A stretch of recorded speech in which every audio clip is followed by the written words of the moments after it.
Bueno, entonces bienvenidos a la revisión de este día. Vamos a ver lo que es la flebotomía.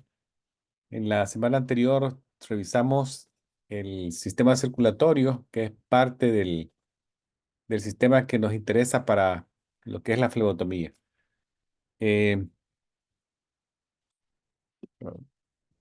Vamos a mencionar la sangre como parte mencionamos la sangre anteriormente como parte del sistema circulatorio sin ser uno de los componentes que era corazón, venas y arterias, pero es básicamente lo que se mueve en este la sangre es sistema conectivo especializado. Por definición, es el fluido que se mueve a través de los vasos sanguíneos, del sistema vascular, sistema circulatorio. En un adulto promedio podemos decir que la sangre podría andar de 5 a 6 litros, el volumen circulante. Los componentes principales son el plasma, que es la porción líquida, y tenemos los elementos formados, donde están las células sanguíneas en sus dos representaciones, la roja y la blanca. Y también tenemos los trombocitos, conocidos como plaquetas. La función principal de este líquido es movilizar oxígeno, dióxido de carbono, nutrientes, hormonas. También nos ayuda a regular la temperatura de nuestro cuerpo. El porcentaje aceptado de la composición de la sangre es el 55% de plasma, el 45% de células sólidas, y de lo que es el plasma, si lo desglosamos un poco más, sí, diga, ¿alguien levantó la mano? Sí, Carolina. Carolina, ¿te quiere hacer alguna pregunta? No, parece que No, ella, oh, ok. sí, se reactivó. Bueno, entonces el componente del plasma es el 90% es agua y tenemos el 10% de otros componentes. Ya viéndolo ya así, ese 10% de los solutos disueltos en el plasma, ahí tenemos, si ustedes ven un pequeño porcentaje, tenemos las electrolitos, proteínas, algunos nutrientes, desechos, están diluidos ahí. Entonces la función es también tener algunas proteínas que se utilizan, por ejemplo, factores de coagulación, son proteínas, electrolitos, gases y otros desechos.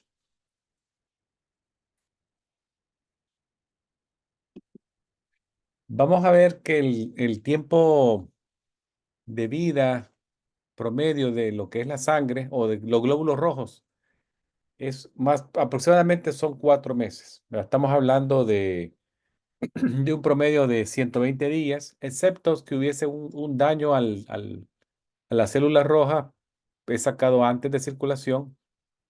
En los niños se menciona 80 días, un poquito más breve la vida de un glóbulo rojo que desde inicio a fin. Los órganos que se encargan de sacar células ya viejas o dañadas de circulación son el vaso y el hígado, ¿verdad? No olvidemos también que la producción de nuevas células está a cargo de lo que es la médula ósea en nuestros huesos, ¿verdad? La producción de células rojas es controlada por una hormona conocida como eritropoyetina, la cual es liberada por los riñones en respuesta a un estímulo muy importante, que es el nivel bajo de oxígeno.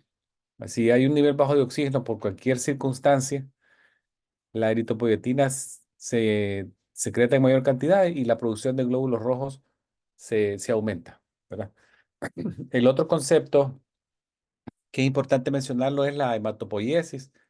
Esta es la formación de componentes sanguíneos celulares, ¿verdad? Y ocurre desde el desarrollo embrionario de nuestra vida y sigue a través de largo de nuestra vida. Nunca dejamos de producir glóbulos rojos, glóbulos blancos, plaquetas.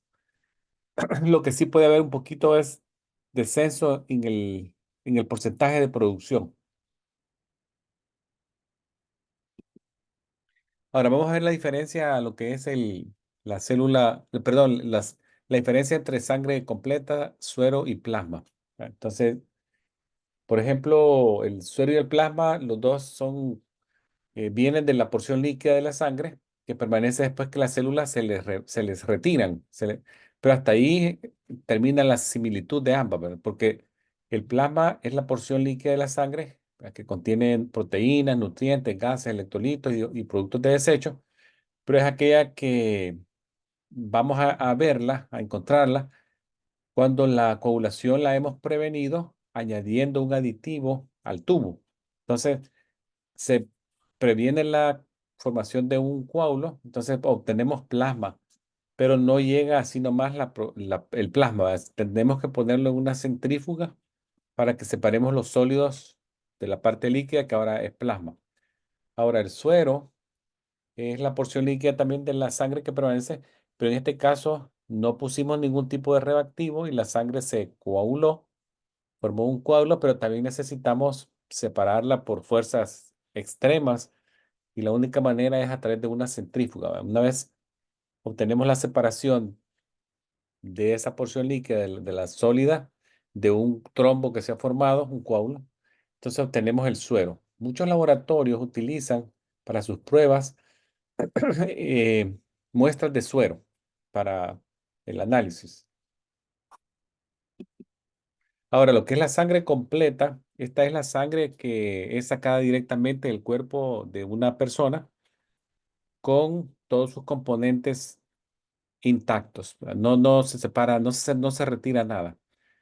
Entonces, lo que se hace nomás es el análisis, el estudio para ver que no hayan microorganismos que vayan a producir algún tipo de enfermedad en los pacientes. Se hace el tipeo RH y ya se obtiene una bolsa lista para ser usada para una emergencia o algún procedimiento electivo o para fines de transfusión a una persona que tenga una anemia severa.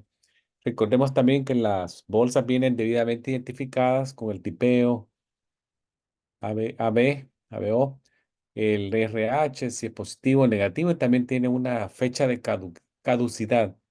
Son bolsas que se vencen, ¿verdad? No pueden darse mucho tiempo guardadas, pero lastimosamente la demanda es tan alta actualmente que una bolsa de sangre completa no permanece mucho tiempo almacenada, sino que se usa bien rápido. Tanto que hay muchas campañas de buscar donantes, de personas que estén dispuestas de forma voluntaria a donar sangre para fines de varios fines, para que podría ser por ejemplo, la transfusión, eh, y más que todo emergencias, hospitales la necesitan con una gran necesidad. Vamos a ver la flebotomía actualmente. ¿Dónde la vamos a encontrar? La flebotomía la podemos encontrar en diferentes escenarios, como podrían ser hospitales, hospitales de emergencias, de especialidades, hospitales en grandes ciudades, en áreas rurales, también en algún tipo de escenarios ambulatorios, como podrían ser clínicas comunitarias, centros de salud, de prisiones del Estado, centros de diálisis, hogares, hospicios, centros de rehabilitación. Se realizan flebotomías todos los días. Entonces, hay varias formas de que un flebotomista podría trabajar en cualquiera de los lugares que les mencioné, ¿verdad? Y clínicas también. Entonces, una parte muy importante que no deben de olvidar es la parte legal de la flebotomía, que es un procedimiento invasivo. Necesitamos obtener del paciente un consentimiento informado, que nos firme una autorización que está de acuerdo que se le realice la realización de la flebotomía y la sacada de sangre para fines diagnósticos o terapéuticos. Entonces, hay que preguntar siempre al paciente su nombre completo, su fecha de nacimiento.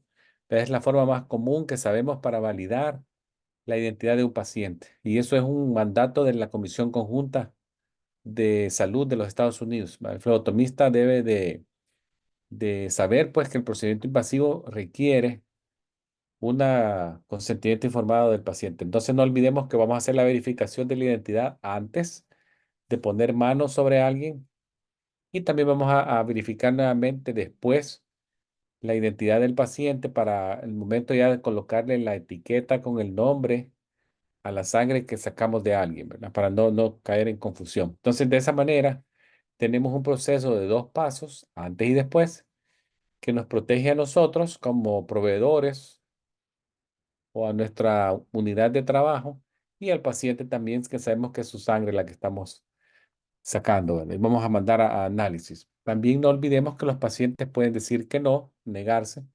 Cuando esto sucede, si alguien dice que no, no hay problema, ¿verdad? No tenemos que obligar a nadie. Solamente debemos de documentar la negación del paciente en su récord electrónico médico, si es electrónico o escrito, si es en una hoja, para que quede documentada la negación del paciente. Y este documento, recuérdense, es legal para cualquier procedimiento en el futuro, es legal, ¿verdad? Ustedes se pueden salvar de una queja de alguien por que no les realizaron un procedimiento, pero si ustedes obtuvieron la negación por escrito, con fecha y hora, están debidamente cubiertos. Vamos a ver también que hay que conocer algunas maneras de manejar los especímenes y cómo transportarlos. Debemos de conocer que, por ejemplo, hay diferentes métodos de transportes, tiempos que se tarde en llegar la muestra al laboratorio podrían ser perjudiciales para la muestra o también perjudiciales para el propósito que lo queremos. Hay algunos exámenes que los queremos STAT, que son ya urgentes, una hora o menos. Los, lo que se conoce como as soon as possible, ¿verdad? ASAP, que puede ser hasta 3 horas. Y algunos que son de rutina que pueden ser con un poquito más de tiempo, no hay mucha prisa, ¿verdad? La temperatura también hay que saber que hay pruebas que se manejan para transporte en temperaturas frescas, otros que no importa mucho la temperatura, puede ir a temperatura ambiente. No olvidemos también que no podemos agitar la muestra, sino que solamente moverla suavemente para los aditivos que se mezclen con la sangre. Ya vamos a ver un video más adelante. También la exposición al sol podría dañar algunas respuestas químicas, así que hay que estar pendiente de todo eso. La transportación, les dije, de sangre puede hacerse en frío, ¿verdad? Especímenes fríos. Los especímenes microbiológicos no requieren ningún tipo de transporte especializado y algunas pruebas podrían ser como más tibio la temperatura, más templadita. Ahora, vamos a ver también cómo identificar el tubo en base al color. Los tubos tienen un código de color que es el tapón del tubo, que básicamente eso identifica la variedad de aditivos que están siendo usados durante la colección de sangre para ese tubo. Algunos análisis de sangre requieren la preparación química y estos tubos así lo preparan para obtener valores óptimos. Poner químicos en el interior de estos tubos de colección de sangre es una forma de lograr que esas respuestas que vamos a obtener sean lo más cercano a la realidad del paciente, ¿verdad? Entonces, es importante que conozcamos, por ejemplo, algunos de los aditivos que vamos a ver son sodium citrate, citrato de sodio, eleta, que son químicos anticoagulantes. También vamos a observar que algunos tubos tienen separadores de suero, HELS, que separan el suero, que se utiliza para separar las células rojas de la parte líquida, ¿verdad? También tenemos otros que tienen litio heparina, sodio heparina, que son utilizados como factores anticoagulantes y también preservantes para los análisis químicos que vamos a ver. El sodium fluoride, que es un aditivo que se utiliza en el tubo gris, también se utiliza para mantener los niveles de glucosa óptimos. Los medios de cultivo que se utilizan para cuando sacamos sangre, para mandar la muestra de sangre para cultivo, se utilizan para mantener a los microbios vivos, mientras ya se ponen la muestra en una placa de agar para propósito de identificación y ver también pruebas de uso de antibióticos, ¿verdad? Vamos a ver ahora el primer color de tubo. Tenemos el tubo rojo. Este tubo rojo no utiliza anticoagulante. Comúnmente lo vamos a ver que lo utilizan para químicas generales, determinaciones en sueros que podrían ser, por ejemplo, factor reumatoideo, amilasa, magnesio, cortisol, ácido úrico, hormona paratiroidea, digoxina. y para algunos procedimientos de banco de sangre y muestreos de banco de sangre. Ahí vamos a ver esos tipos de análisis en el tubo color rojo. Ahora, el color celeste o azul suave, celeste, el aditivo que vamos a ver ahí es el sodium citrate, citrato de sodio, en un porcentaje de 3,2. Estos se usan para pruebas de coagulación, como podría ser la prueba de protonina, prueba tiempo parcial de tromboplastina, fibrinógeno, el dímero D, pruebas de factores para que se identifican algunas deficiencias de factores específicos. El PT, que ya lo mencionamos ahí arriba, que era para cuando se hace lo del INR, para lo de la warfarina, cuando se está monitoreando cantidades de tratamiento usando warfarina en pacientes que tienen probablemente algún tipo de arritmia con fibrilación atrial. El fibrinógeno, el dímero D, son algunos de las pruebas que se pueden hacer en el celeste, color celeste. Luego tenemos el lavanda o lila, que utiliza el aditivo ETA, ¿verdad? En la banda también vamos a ver que el mismo aditivo que tiene la banda lo usa el tubo color rosado. La banda se utiliza para pruebas comúnmente de análisis de hematología, como podrían ser la cuenta total de glóbulos rojos, ¿verdad? CBC, Complete Blood Count, plaquetas, cuentas de reticulocitos, hemoglobina y hematócrito, eritrosedimentación, el Direct CUMS y el factor péptido natriurético cerebral. O sea, para mencionarles algunos, pero básicamente son hematológicos. El rosado dijimos que era el mismo aditivo ETA. Se utiliza para pruebas hematológicas, como pueden ser algunas de ellas importantes, tipo IRH, muestreo de anticuerpos, pruebas cruzadas y la prueba de Rogan, que es una que también se manda. La prueba de Rogan incluye el análisis del tipeo ABO, IRH de la madre, el muestreo de la sangre del feto y el muestreo de presencia de anticuerpos en la sangre materna. Luego tenemos los tubos verdes, verde claro y verde oscuro. El verde oscuro tiene el aditivo sodio heparina.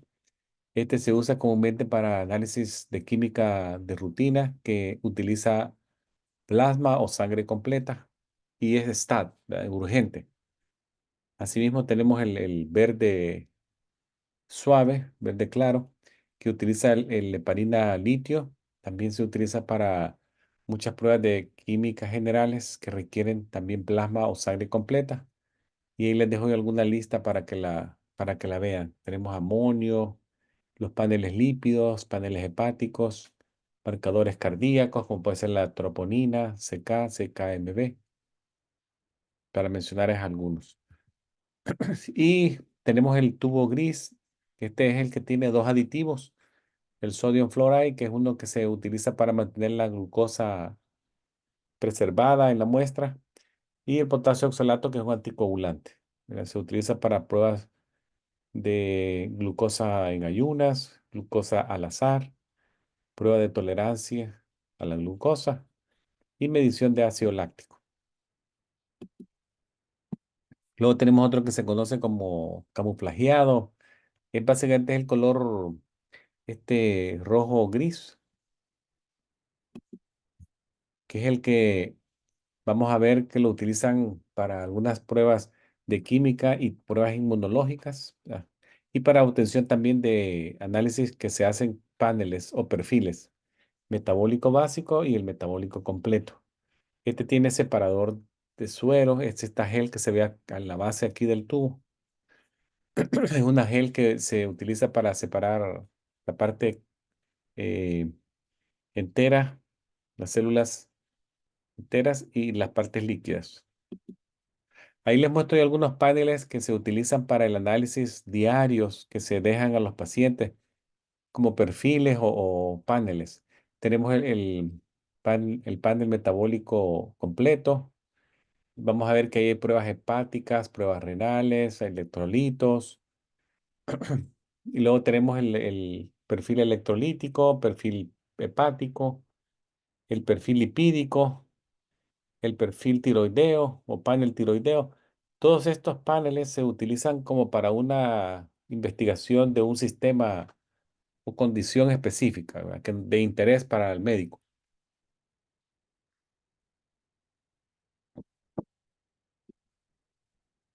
Por último, tenemos acá el tubo color azul intenso.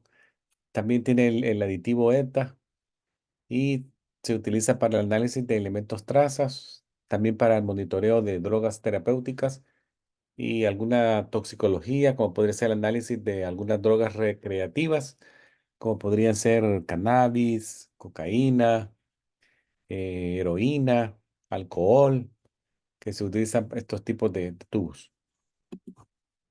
Ahora, los tubos que ven acá, si ustedes ven, son un poquito más grandes, ¿verdad? Algunos les dicen botellas, bottles, que son para cultivo de sangre.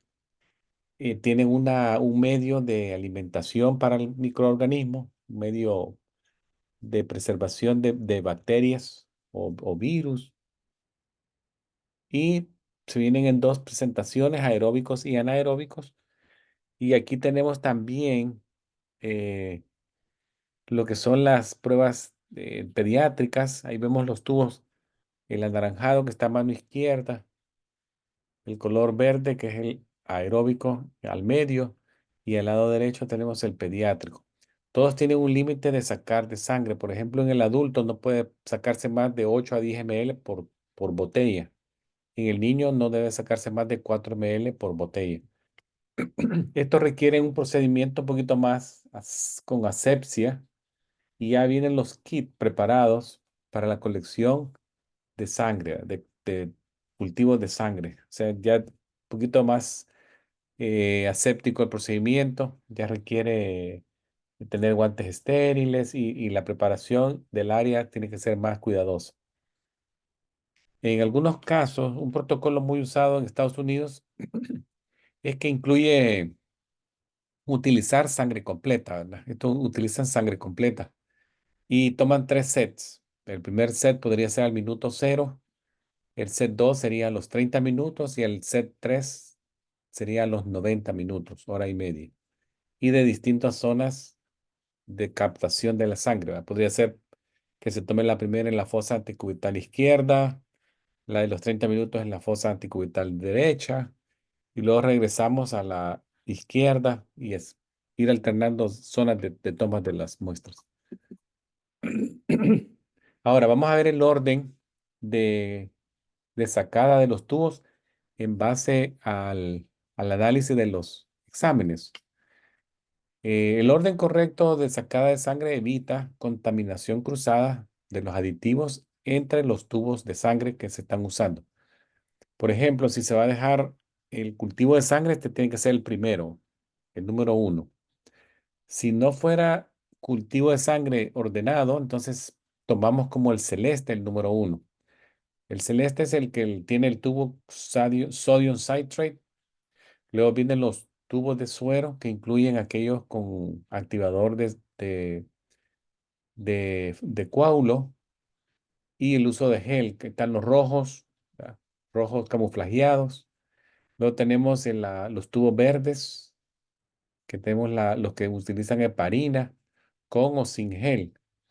Luego tenemos los tubos que tienen el aditivo ETA, que en la lista que tienen ustedes en la pantalla es el número 5, con o sin separador de suero también. Ahí tenemos el lavanda, ¿verdad? El morado, el rosado. Luego tenemos el número 6 que es el que tiene los inhibidores de glicolíticos. Ahí tenemos el sodium fluoride y el potasio oxalato. Es el tubo color gris. Ahora vamos a revisar el equipo de venopunción que se utiliza en el día a día.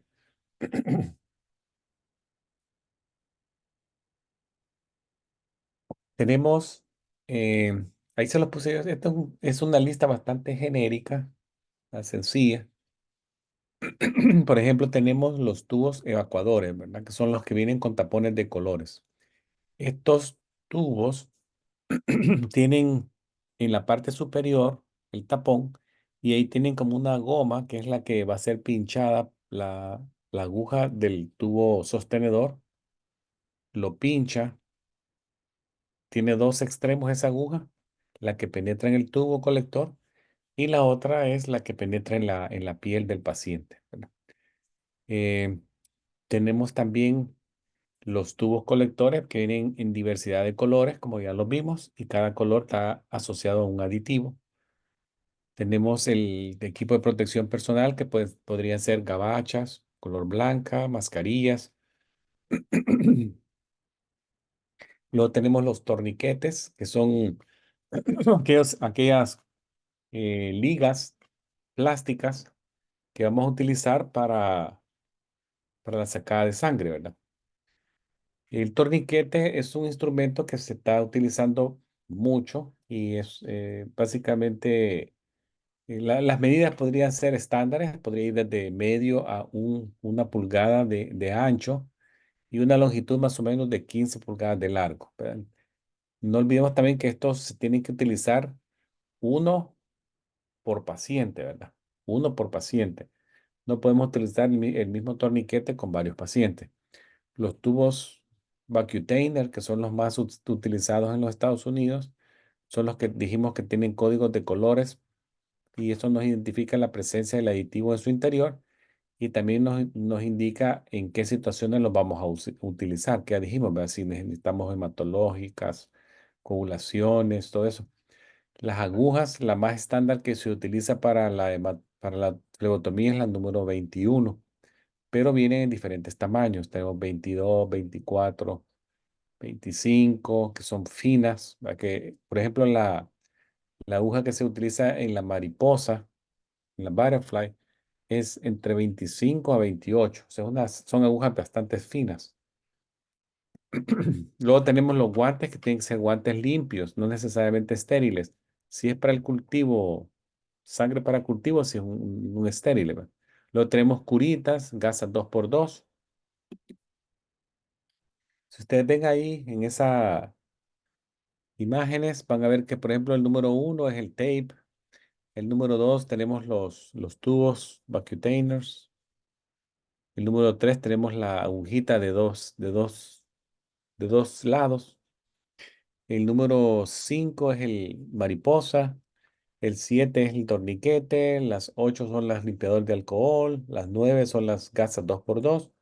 Y el número 10 en esa imagen es el tubo sostenedor. Estas bandejas que ustedes ven ahí son las que utilizan para tener el material de más rápido uso cerca de nosotros, pero podríamos tener una bandeja más grande con más equipo disponible. El equipo de colección de capilar es casi parecido, solamente se utilizan otro tipo de herramientas, como podría ser uso de lancetas, de dispositivos de autopunción, que lo utilizan mucho los que se sacan sangre para muestreo de glucosa, nivel de glucosa, los pacientes que utilizan insulina. Luego tenemos limpiadores de alcohol, gasas estériles 2x2, adhesivo, micropipetas, slides o laminillas limpias, ¿verdad? Y sellantes como de barro, ¿verdad? Como de plastilinas para cerrar los extremos de los microcapilares. Ahí les dejo una imagen de las agujas. Dijimos que la que se utiliza para la flebotomía es la que tiene número 21, pero podemos utilizar otros números también. Recordemos que los números pequeños, por ejemplo, 18, 20, son gruesas. Y a medida el número sube, 25, 26, son agujas más finas. Acá vamos a ver el proceso de venopunción que deben de tener ustedes en cuenta, ¿verdad? Por ejemplo, algunas consideraciones especiales. Por ejemplo, durante la colección de sangre es muy importante que el flebotomista use algún tipo de protección en los ojos, ¿verdad? Unos goggles o una mascarilla de rostro, face shields, para evitar que alguna salpicadura de sangre llegue a su mucosa ocular. Entonces hay que estarse protegiendo, ¿verdad? Los pacientes, por ejemplo, pequeñitos, como ven el niño al lado derecho de la pantalla, ellos se podrían sentar en las piernas de sus papás, de sus abuelitos o de las personas que lo llevan. Si el paciente es un poquito más grandecito, podría sentarse siempre en la pierna de sus papás o él solito, ¿verdad? Junto a su mamá. Niños pequeños, infantes, recién nacidos, eso sí tienen que ser sostenidos por los papás, especialmente cuando se les van a hacer pinchones en los talones. No olvidemos eso. Ahora, con pacientes lactantes, recordemos que lo más seguro es tenerlos acostaditos sobre una camilla.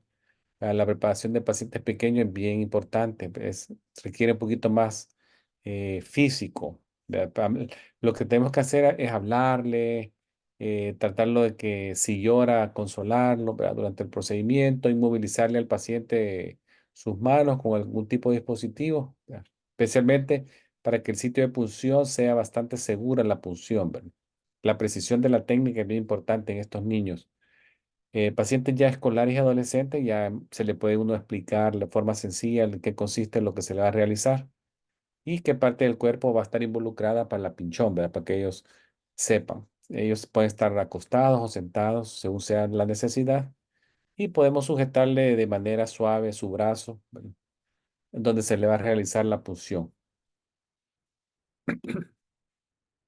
La punción capilar se puede hacer en el tercer o cuarto dedo de la mano y hay que hacerlo en la parte, vean esta imagen acá abajo, no en la parte media, sino en las partes laterales, donde están las partes más carnosas de los dedos, acá. Nunca en la parte media ni la punta para evitar pinchar la falange distal.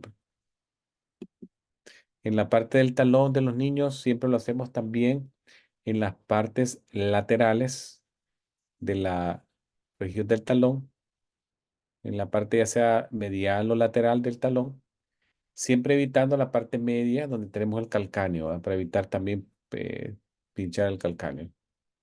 En la superficie plantar.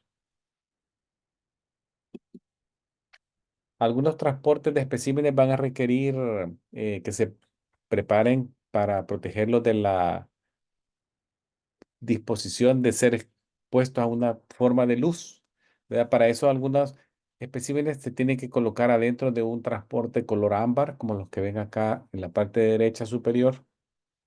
Si no hubiesen esos tipos de transportes ya especiales, podemos utilizar papel aluminio como este acá para improvisar un poco, pero hacer que la muestra no se exponga a la luz. Acá les dejo yo una lista pequeña de cuáles son algunas de las pruebas que requieren protección de luz. Ahora vamos a ver lo que es la zona de pinchón, ¿verdad? Vamos a ver que en la parte de la fosa antecubital, en el brazo en posición anatómica normal, que sería el brazo viendo hacia el frente, la palma de la mano viendo hacia el frente. Vamos a ver que el dedo número 5 en la parte de la fosa antecubital se relaciona a la vena basílica.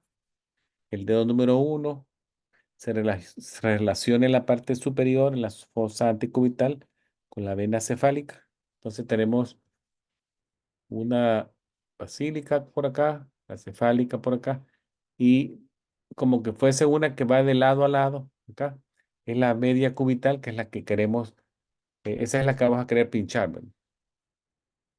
Entonces tenemos la cefálica en la parte lateral, la basílica aquí en la vena en la parte medial. Esta basílica se relaciona mucho con la arteria braquial y el nervio mediano y esta fosa.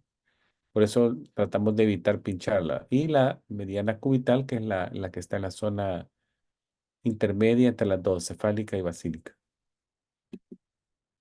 En la mano, si queremos hacer una pinchón en la mano, la única zona que podemos pinchar no es en la parte de la palma, en la palmar, sino que si usted le da la mano vuelta y expone su parte posterior, es ahí donde vamos a ver unas venas que se conocen con el nombre de venas dorsales metacarpales y esas serían las únicas que podríamos usar en la zona dorsal de la mano, en la parte posterior.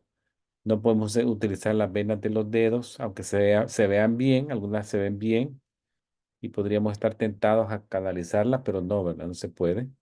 Las digitales no se pueden. ni las que están en la zona de la muñeca, acá. Son las que están en la zona metacarpal dorsal. Acá les dejo yo una foto, vea, que están canalizando una vena dorsal metacarpal para sacada de sangre. Les voy a pasar un video para que lo vean de 3 situaciones y ustedes me dicen al final cuál les pareció más profesional. Ahorita las vamos a ver.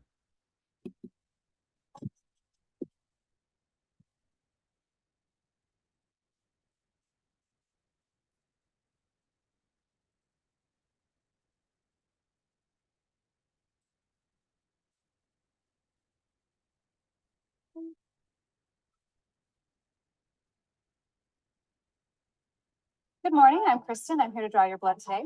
Good morning. Could you please state your name and date of birth? Pat White, November 11th, 1986. Thank you. Have you had anything to eat or drink in the last 12 hours? Not since 9 last night. Thanks. Do you have any questions? No. All right, it will just take me a minute to get everything set. Blood collection by venipuncture is one of the most common procedures performed in a healthcare setting.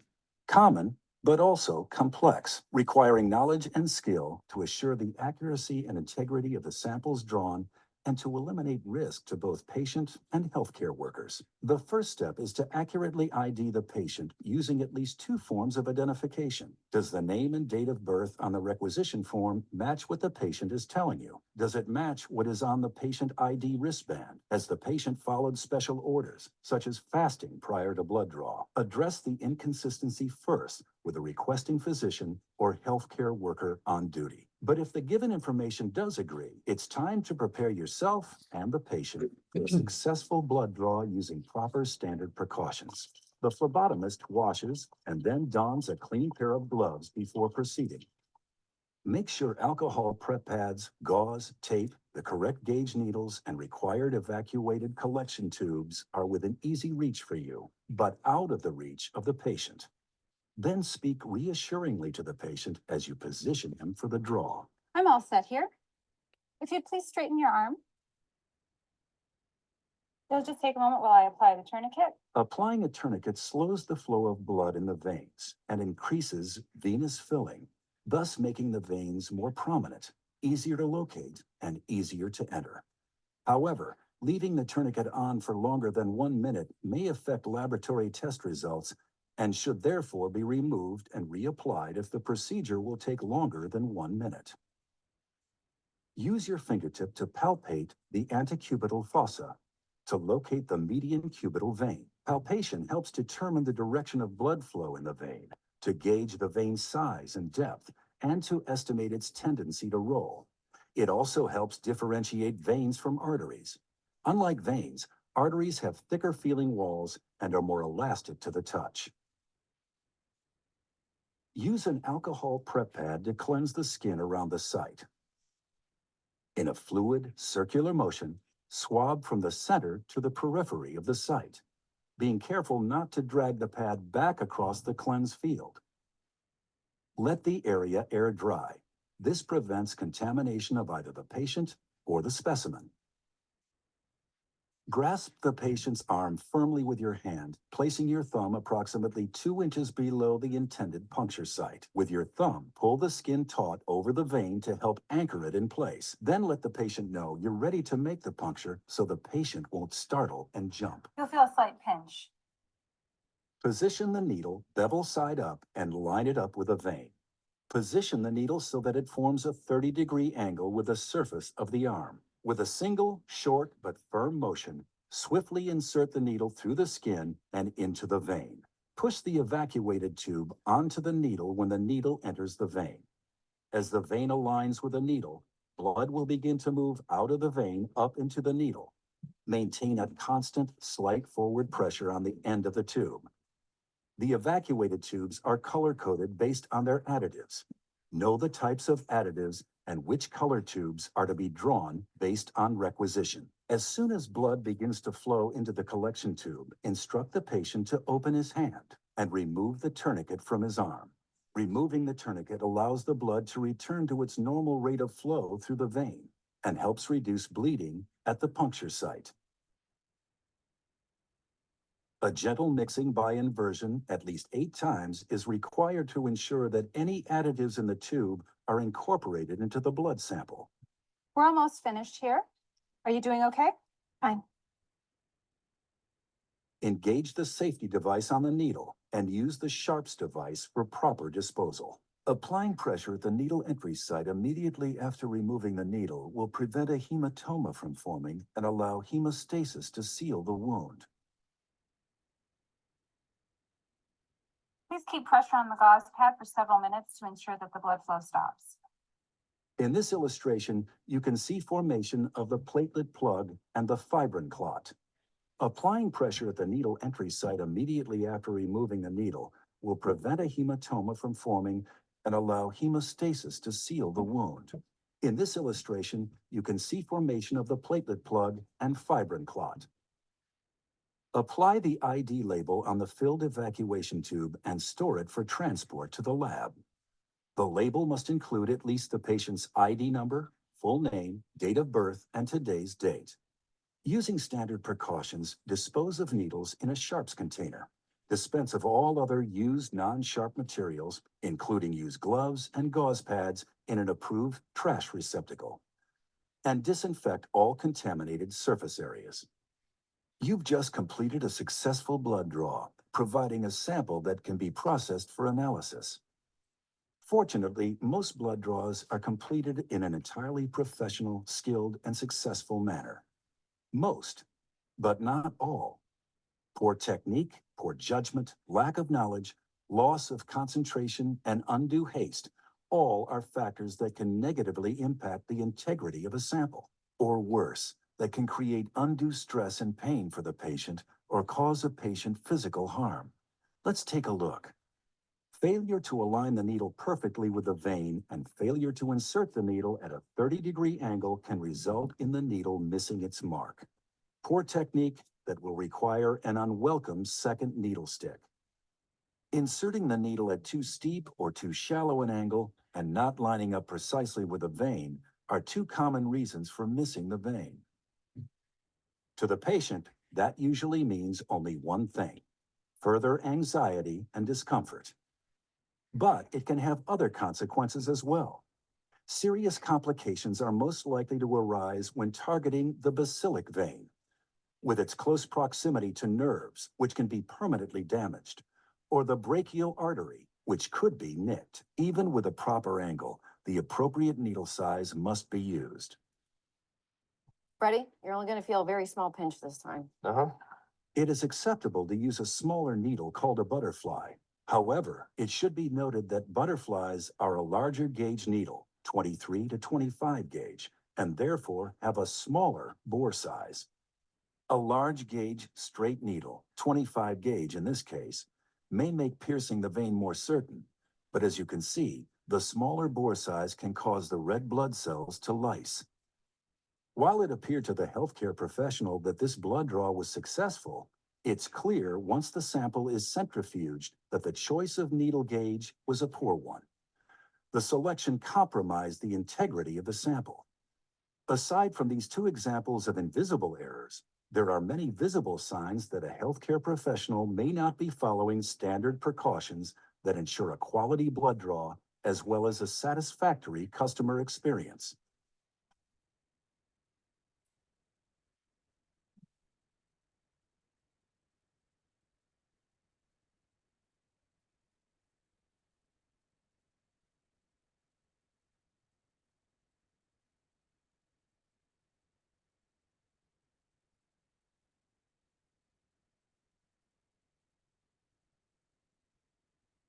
All right, you're good to go.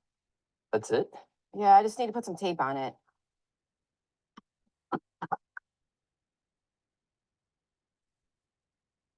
Ah, Band-Aid, that'll work.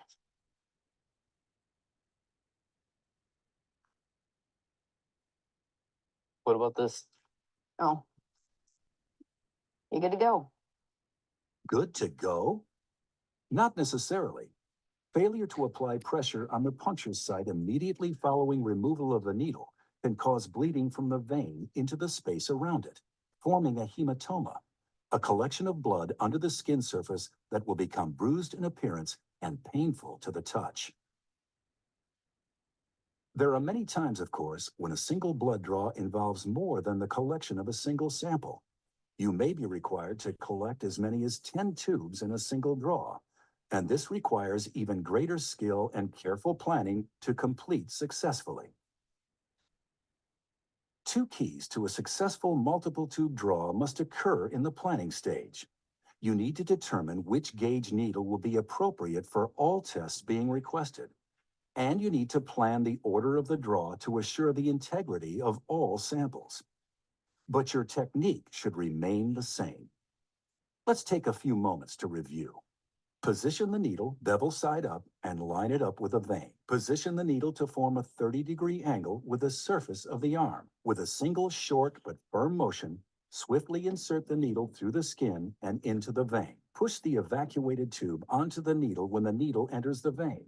As the vein aligns with the needle, blood will begin to move out of the vein up into the needle. Maintain a constant, slight forward pressure on the end of the tube to prevent release of the shutoff valve.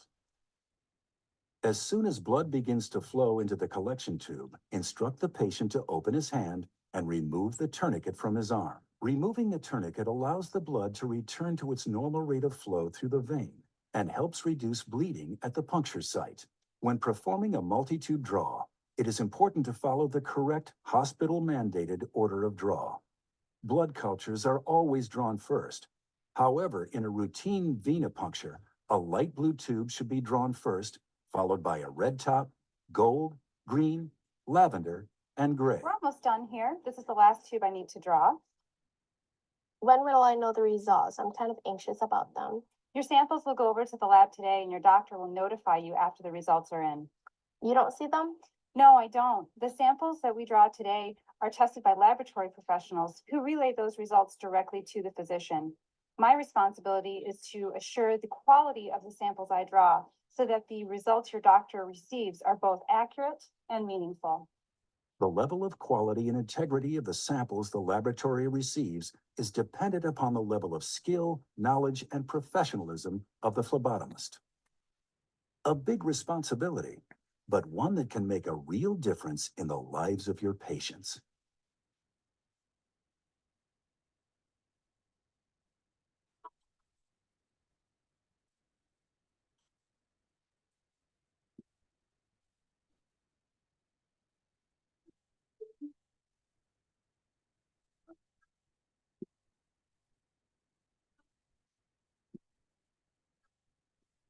Eh,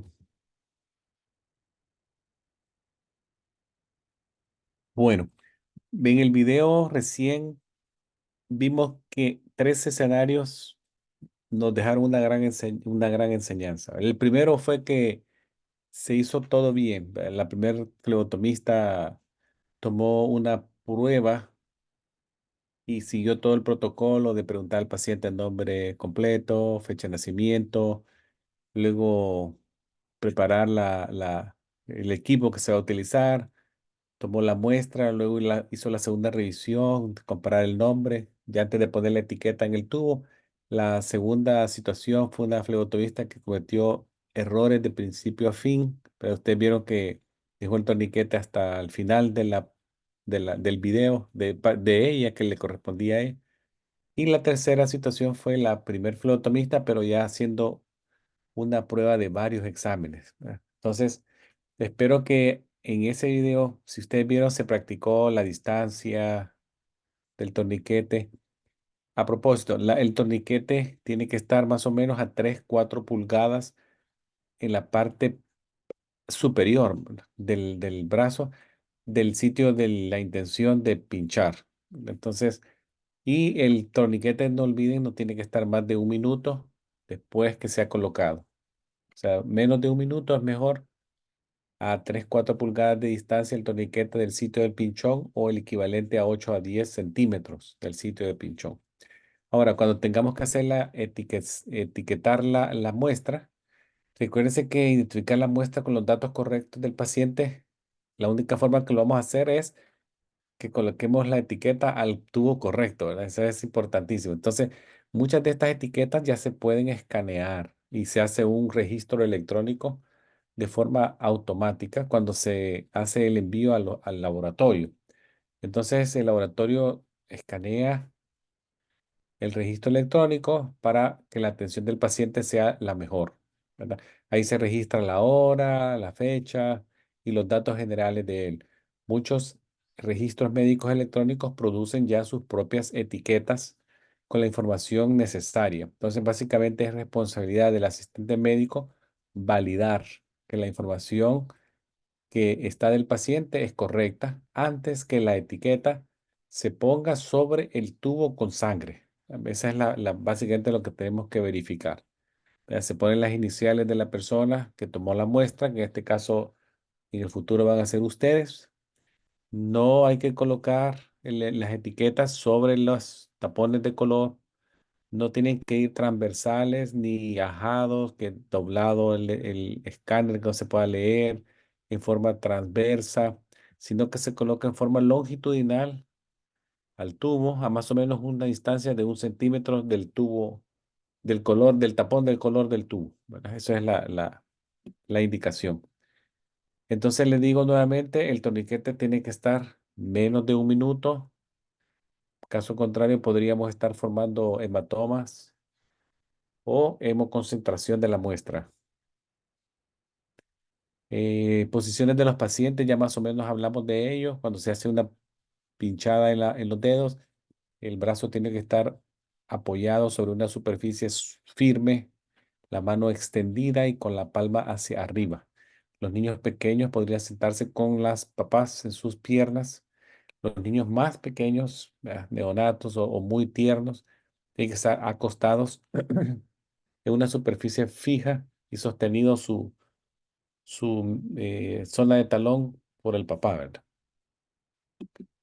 La piel tiene que ser una piel sana que se va a utilizar. No podemos estar utilizando zonas donde hay cicatrices, moretones, infecciones dermatológicas como rash, cortaduras, úlceras, áreas de cianosis con mucha inflamación o edema o áreas con infección superficial de piel. Si queremos hacer una muestra de un frotis, sí lo podemos hacer, no hay problema. Para hacer esto, vamos a utilizar una laminilla limpia, ¿verdad? Para hacer un frotis, se utiliza una laminilla. Si ustedes se vienen en el lado izquierdo de su pantalla, vean acá tenemos letras A, B y C. Si empezamos en la parte superior, en la A, vemos que hay una laminilla, tiene que ser una laminilla limpia, para donde se coloque una gota de sangre en uno de los extremos de la laminilla. Entonces, más o menos a 1 o 2 centímetros del extremo de la laminilla se coloca una gota. Luego, sin perder mucho tiempo, se coloca otra laminilla a más o menos a 45 grados en relación a la laminilla que está acostada y sobre la gota que se había colocado previamente, ¿verdad? Y se le desplaza en sentido contralateral opuesto para mantener el contacto y ir desplazando la gota de sangre. De esa manera vamos a obtener un frotis. Podría ser un frotis limpio o muy fino como este, o un frotis más espeso como este, más grueso, ¿verdad? Entonces, sí lo podemos hacer. ¿Cuáles son algunas de las complicaciones de la flebotomía que debemos de saber? Por ejemplo, el número uno, el hematoma, ¿verdad? Hematoma número uno. Luego tenemos algunas alergias conocidas. Siempre preguntemos si un paciente es alérgico y a qué. Alergia a medicamentos, alergia a látex, alergia. Él nos dirá cuáles son sus alergias. Lesión de un nervio es muy poco frecuente, pero hay que mencionarlo, especialmente si la punción se hace en la zona medial del antebrazo, de la zona antecubital, donde sabemos que está la vena basílica y muy cerca de ella está la arteria braquial y el nervio mediano, que si pinchamos acá y hay una salida de sangre, formación de un hematoma en esta zona podría formar un compartimiento y lesionar el nervio. Infecciones muy bajitas, pero están mencionadas, por eso se las pongo ahí. También que el paciente diga no. Recuérdense que el paciente, lo importante es que entienda el procedimiento, explicárselo de manera sencilla, que el paciente se siente confiado del procedimiento que se le va a hacer, de la flebotomía. Si aún así él dice no, documentar la negación y ya, ¿verdad? No tenemos que obligar a nadie. Otra cosa que puede pasar es que el paciente se desmaye, tenga un desmayo, una pérdida súbita de la conciencia por un reflejo vagal, una hipoglicemia. Entonces, siempre recuérdense que la seguridad para los pacientes que se desmayan es importante, ¿verdad? Si el paciente nos dice que ya ha tenido un desmayo durante sacadas de sangre previas, el paciente tiene mejor que estar en una situación supina, ¿verdad? Acostado. Nunca le demos la espalda a un paciente después de completar una sacada de sangre, aunque el paciente no tenga señales de advertencia que puede desmayarse, ¿verdad? Las señales de advertencia podrían ser que se ponga pálido, que empiece a sudar profuso, que esté hiperventilando o que se vea muy ansioso, ¿verdad? Muy nervioso. Si el paciente expresa preocupación sobre un desmayo, debemos de colocarlo en una posición reclinable, en una silla reclinable, antes de comenzar el procedimiento de flebotomía. Pero ¿qué pasa si el procedimiento ya se está realizando y el paciente se desmaya? No hay que tener temor, ¿verdad? Pánico. Básicamente es remover el torniquete primero, luego sacamos la aguja del brazo del paciente, le colocamos el dispositivo de seguridad a la aguja y nos quedamos con el paciente, ¿verdad? Sosteniéndole su cabeza y se va a recuperar pronto, ¿verdad? No es que se van a estar así horas. Esas son algunas de las advertencias, ¿verdad? Entonces, vean a esta señora por acá que la ven, se está sentada en una zona más segura, reclinable, una silla tipo sofá, ancho. Estos pacientes un poquito riesgo de que se vayan a caer de esa silla, ¿verdad? Tal vez han expresado que han tenido mareos o desmayos previos. Otras complicaciones podrían ser sangrados excesivos, pacientes que están utilizando algún tipo de coagulación, anticoagulación por una fibrilación auricular, atrial, que toman Xarelto, un montón de anticoagulantes que actualmente están en el mercado. Hay que preguntarles si están tomando algún tipo de adelgazante de la sangre, warfarinas, heparinas, aspirinitas de niño de 81 miligramos pueden ser suficientes como para prolongar el sangrado de una flebotomía, ¿verdad? No olvidemos también, otra complicación podría ser etiquetar un tubo incorrecto de una muestra de una persona que no es de ella o de él, que el paciente tenga algún tipo de suero pasándole, una endovenoso activo, o que tenga, por ejemplo, una secuela de una parálisis previa por un stroke, por un derrame, una infección en la zona. El paciente tenga una fístula arteriovenosa, son pacientes que están siendo hemodializados o que fueron hemodializados y probablemente tienen un trasplante renal y tienen una fístula en ese lado. Entonces hay que ponerle atención a todo eso, ¿verdad? También linfedemas en los brazos por cuestiones de un daño al drenaje linfático de ese lado. Póngame la atención, ¿verdad? Aquí este paciente tiene una fístula arteriovenosa acá. Entonces hay que tener precaución con estos pacientes y buscar otro acceso en otra zona, ¿verdad? Pacientes que tienen una línea endovenosa activa, podemos sacar la sangre en la parte inferior a la línea endovenosa, no en la parte superior, porque va a estar la sangre hemodiluida. Si lo tenemos que hacer porque es inminente sacar una muestra, la podemos hacer de la parte distal a la zona de endovenosa, ¿verdad? Luego también si la paciente tiene una forma de linfedema en uno de los brazos, como ven esta fotografía acá, se ve un brazo derecho bastante complicado para hacer algún procedimiento de flebotomía, mucho edema, difícil, ¿verdad? Palpar pulsos, tratar de pinchar venas en estas zonas. Entonces, busquemos áreas alternas, ¿verdad? Donde podamos sacar sangre. Mírenla ahí, acá se ve un poquito visible lo que dijimos de las dorsales metacarpales en la zona posterior de la mano, podría ser una opción. O nos vamos a esta zona acá de la fosa antecubital.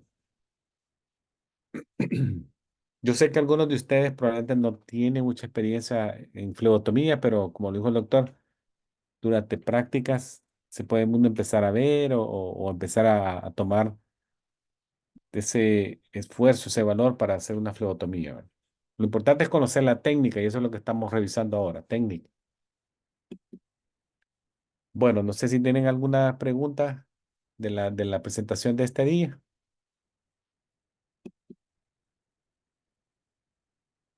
Muy bien, ¿alguna pregunta o inquietud?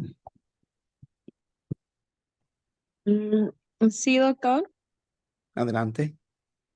Sí, de lo de asistente médico, uno tiene que cada cuánto repetir clase o hay que hacer algo diferente o cómo es.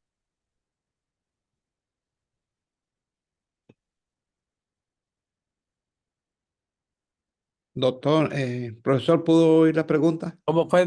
Que hay que, repítamela, por favor. De que, Sí, ¿me escucha? sí, sí, le escucho. Dígame, Sí, Carolita. de lo de asistente médico, hay que renovar algo uno no sé por cuántos años es. Oh, bueno, sí. Una vez ustedes obtengan que pasaron el examen de forma satisfactoria, el ANCA les va a extender un certificado como asistente médico clínico, creo que otro de EKG y flebotomista, que tiene una validez de 2 años desde el momento que se extiende por primera vez. Y después de eso, para revalidarlo, necesitan 10 unidades de crédito educativo en el periodo de esos 2 años, para que se les vuelva a renovar por un periodo similar, otros 2 años. Mm. ¿Y dónde se hace eso, esos créditos? Fíjense que hay varias formas de hacerlo. Doctor, usted, la asociación puede ayudarles en eso, ¿verdad? Sí, esto lo hablamos al principio en la clase de introducción. La asociación se encarga, la agencia ANCA autoriza a instituciones como la nuestra para someter esos créditos. Nosotros le enviamos invitaciones para participar en conferencias y esas conferencias se registran y se le envía a la agencia para someter esa renovación. Eso se explicó, pero se va a hablar luego cuando termine esta clase. Ah, ok. ¿Cómo Sí. no? Sí. Sí, muchas Como yo gracias. solo pregunté del flebotomista, entonces, pero quería saber de médico. Sí, es igual para todas las certificaciones, se vencen a los 2 años y hay que aplicar antes en ese tiempo porque si se pasó el tiempo hay que tomar las clases de nuevo como lo están haciendo ustedes para certificarse. Así Ok. es.